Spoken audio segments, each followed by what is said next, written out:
Um, I guess I would want to say, Bill, I know Reggie touched on it a little bit, but there's a couple of people on YouTube that pretty much just make a living saying that Reggie was involved with this and that, and Reggie is, the Tupac family is against Reggie because of what he did. Obviously, I wouldn't ask you to speak for everybody, but can you just talk a little bit about you and Reggie's relationship and how you guys have got along and connected? Okay, so I've heard what Reggie has been accused of. I've heard it. I heard it many, many times. What Suge was accused of. You know, there was rumors that Suge had something to do with Pac's death, that he planned it, and he was trying to get Pac killed because he wanted to get off death row. I've been hearing that shit for years. Yeah, I've been hearing that shit for years. Hearing about Reggie, I just heard about what Reggie's been accused of, which is the same type of shit. Suge is Reggie has something to do with Pac telling everybody not to bring guns to Vegas. And I'll say this: I wasn't with Pac when Pac was at death row, but I heard what Pac had to say about death row. yeah, And I know the relationship that Pac had with Suge. That shit was an organic relationship. I agree. Pac and Suge together was like almond joy. It was like the almond and the coconut. You know what I'm saying? Them two niggas had a connection. You know what I'm saying? And I know that for a fact. We never believed anything that we heard about death row as far as trying to hurt Pac. We never believed that. You know, speaking for myself, I'm from a different era. I'm from a different time. I ran with different kind of people. So I understand the nuances about those kind of relationships when I talk about Pac and Suge. I understand the nuances. It's not going to always be perfect. You know, there may be some back and forth here and there. There may be some disagreements. But the underlying factor is that they had a connection. They were close. That's what I seen. As far as Reggie is concerned, I remember Reggie from when I was living in Tarzana after Pac got killed.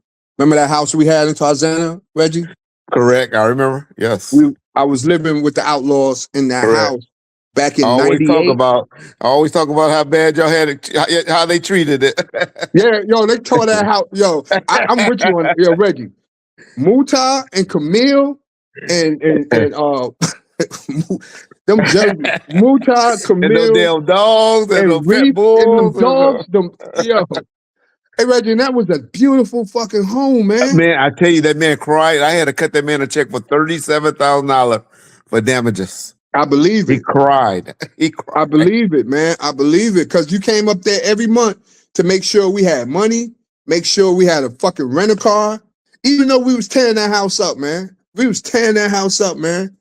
And you made, I know you was losing patience with us, man. But you was always cool. You just come by and shit, drop off some money, make sure niggas had a car, you know, all that, man, while we was living out there. So, you know, Reggie, me and you we don't have a relationship like because I haven't seen you in years. I just see you on your platform, but I don't have a problem with nobody at death row, man.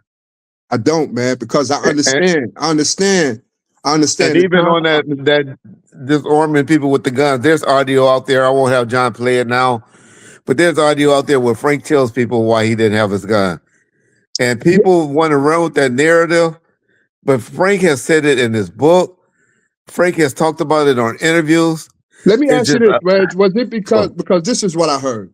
I heard that you guys couldn't bring guns because Vegas PD, they wouldn't allow death row security bring guns to Vegas. Or technically you weren't supposed to, but you know, they give professional courtesy. But what it was for the people that was working the club. We had a special thing going on at that club where we were trying to get the permits for and everything. So the people working inside the club, it never was for the people that's with the bodyguards. And matter of fact, I think, John, this would be a perfect place if you can if you can get that audio that we used to have set up, where people just could hear, because I got to beat it up home because other people keep beating it up like I did it. Frank own words tells you. In this particular time when I got to Vegas the night before September 6th, on September 7th, we had a meeting at this attorney's office. And at this attorney's office, his name was George Clinesis, something like that. And we were told by him, this attorney, that we couldn't carry our guns and this and that, blah, blah, blah, to the club that night. And it was three of us, like Michael Moore was one of them, myself, and Al Gittins, who is still with Snoop to this day, said, no, we carrying our guns. We're going to, we worked it out to where we were going to carry our guns, but we were going to have to leave them in our car while we were inside the club. Okay. And that's how my gun ended up in my car and not on my person that day. And I didn't have time to get my gun because my gun was on the other side of the valet where I had parked earlier that day. And when Pac and Suge was ready to go, they were ready to go. And I couldn't get to my car. I had a SL 500 also, at that time. And I couldn't get to it, so I didn't have it. And Pac, I was getting in the car with Pac and Suge. I literally had my hand on the back door, opening the back door. And Pac stopped me and turned and said, hey, Frank, here's the keys to Kadada's car. You go drive with the Outlaws so you could be our designated driver and drive us back after we leave the club. Yeah, I mean, I just tried to be there. Everybody always blamed me for being the one that said it. But when Frank, when everybody was playing straight up and doing the interviews, they were telling the truth of what happened. But yeah, so here's my thing on that. My take on that is people are going to believe what they want to believe, man. Correct. No matter what you say, no matter what you do, you're not going to be able to convince them. Me, as an individual, as 2Pac's cousin, I understand like the nuances. Like, I never thought that anybody at Death Row had anything to do with Pac getting killed. I thought that people were being irresponsible. I thought that, you know what I'm saying? But I never thought that anybody at Death Row, I don't care who you mention, I don't care if it's whoever from Death Row, had anything to do with Pac getting killed. None of us ever believed that. Correct. None of us ever believed that. We heard the rumors. We heard the rumors. And to be quite honest, sometimes when you hear those rumors, you wonder. Yeah, of course. Why are you hearing these rumors? You wonder. But sensibly, none of us really believe it because it doesn't make sense. When you really get down to the bottom of it, when you get down to the bottom of what took place, it doesn't make sense that Tupac was killed because Death Row tried to kill him.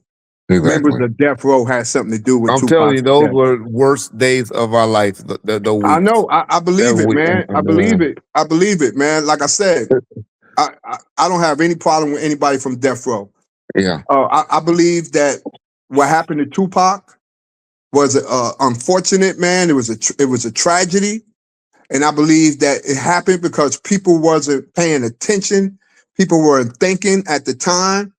But over the years, I learned to chalk it up and say to myself, man, everybody on that scene at the time were young, man, and Tupac, he stomped out a gangbanger. Tupac stomped out a gangbanger. Yeah, you know what I'm saying? Yeah, and my position about that was that Suge, Trey, whoever was around Pac at that time, I know Pac was impulsive. I know Pac was hard to handle. I know all that about Pac because I experienced the same thing. I experienced. You can't talk to that nigga. Once that nigga, you can't stop him a lot of times. Was his mind made up? You know what I had to do? My job, my mother and his mother, Pac was off the chain, he was just catching cases after cases, man. Yeah. And my mother brought me in the kitchen in his house and told me that I have to protect him, and that in order to protect him, I got to take his guns. Don't let that nigga carry no guns. Yeah. You know what I'm saying? Because at the time, Pac was, he was almost out of control, and nobody could say nothing to him. Pac would he like 2 guns at a time. I seen Pac carry 2 Macs. Yeah. Pac had 2 sub-automatic Oh, you talking about machine guns Max? in his shorts. Like he had shorts, and he had 2Macs in his shorts, man. But you know what, man? Getting shot do that to you. Doing Yeah, shot exactly. do that to you Exactly. because I remember when I got robbed, I was for a while I was like I used to circle the block before I got out of my car, looking at everything walking on my street, you know? Yeah, man. Pac was paranoid, man. When he got shot, and then I understand why, because Pac walked into a shooting gallery, man, and he walked into it like that because he trusted what he was doing. You know what I'm saying? He trusted what he was doing. He trusted the people that he was going to see. You know what I'm saying? So he was still strapped, but he wasn't expecting to be ambushed, you know? Correct. And I understood his paranoia after that, man, because I was mad because I wasn't with him.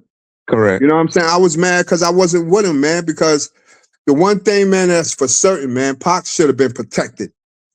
He should have been protected. And I understand the economy that this dude, he don't listen. He does what he want to do. He's hard to handle. All that shit is true. Yeah. You know what I'm saying? All that shit is true. I know that for a fact. Yeah. So my thing is, whatever happened then, you know, it's a tragedy, but I forgive it. I forgive what happened. I forgive I forgive. I don't think anybody at Death Row had anything to do with Pac getting hurt. But like I said, I think that he should have been protected more.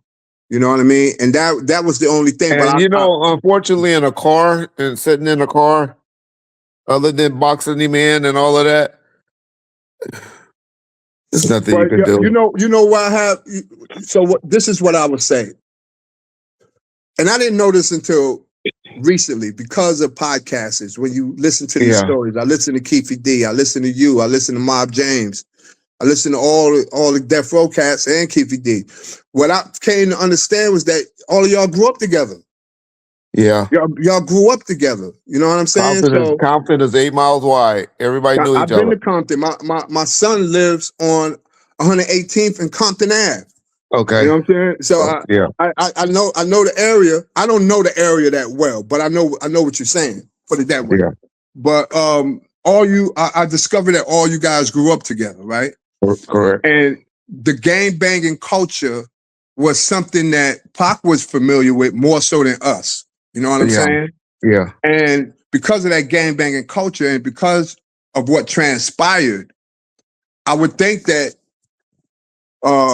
Death Row, the Mob Paru, would know that after what happened with Pac and Orlando Anderson and everybody else, there got to be some protection around this nigga. You know, they said that they were over there talking about. I never heard about it. I didn't hear about the fight.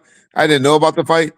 But from listening to Neckbone talking all that, they kind of knew, and they said that they were on like alert. It was like an alert that they knew it was going to be. They just didn't expect it to happen right there, driving there, right there, right. And I heard Neckbone. And by the way, man, your interview of Neckbone, Vlad's interview of Neckbone, very, very revealing. Yeah, I learned a lot listening to Neckbone, man, and you know, shout out to him, man, because man, his story is amazing. What he was able to live through, and what he was able to accomplish in his life, and where he's at today, man. Shout out to him, man.